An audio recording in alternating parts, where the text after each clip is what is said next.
మనకు ఒక పండుగ దినం, ఒక దీపావళి, ఒక సంక్రాంతి, ఇలాగా ఒక రాఖీ లాంటి పండుగలు ఎలాగో అలాగే మనకి స్వాతంత్ర దినం కూడా అంత అద్భుతమైనటువంటి పండుగ.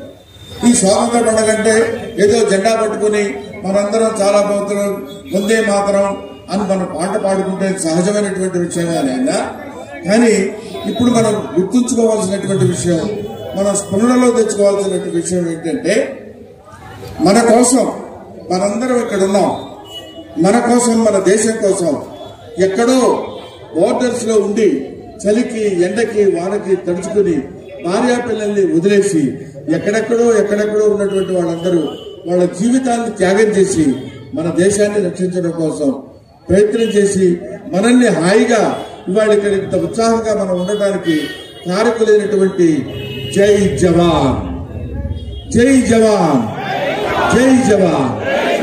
ఆ తర్వాత పొద్దునే లేచి మనం ఒక ముద్ద అన్నం తినగలుగుతున్నాం, మనం ఆహారం తీసుకోగలుగుతున్నాం అంటే పొద్దున్న లేచి ఆరుగాలం కష్టపడేటువంటి రైతులు ఉన్నారు. వాళ్ళు కనుక కష్టపడకపోతే మనకి బియ్యం ఉండవు, మనకి భోజనం ఉండదు, మనకి కష్టం ఉండదు.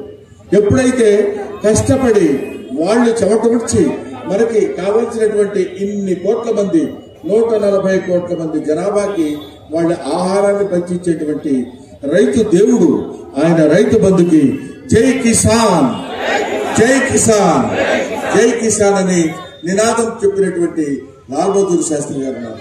వాళ్ళిద్దరూ మన భారతదేశానికి వెన్నెముక లాంటి వాళ్ళు.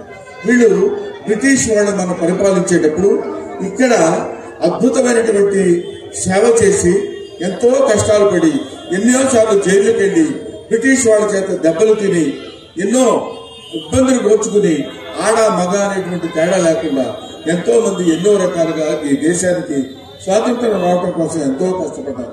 ఆ కష్టపడిన వాళ్ళలో చాలా మంది ఉన్నారు. Mahatma Gandhi, father of the nation. ఆ తర్వాత ఉన్నటువంటి వాళ్ళలో అందుకే మీ అందరికీ తెలుసో లేదో గురజాడ అప్పారావు అని ఒక కవి, ఒక ఆయన ఏం చెప్తాడంటే, దేశమంటే మట్టి కాదు, దేశమంటే మనుషులు. దేశమంటే మనం ఏమనుకుంటామంటే ఇక్కడ ఈ అరేబియా సముద్రానికి తూర్పుకి దీనికి మధ్యలో ఉన్నటువంటి ప్రదేశం దేశం అంటారు. కాదు, దేశం అంటే మనుషులు, మన మనుషుల చేత నిర్మించబడింది దేశం.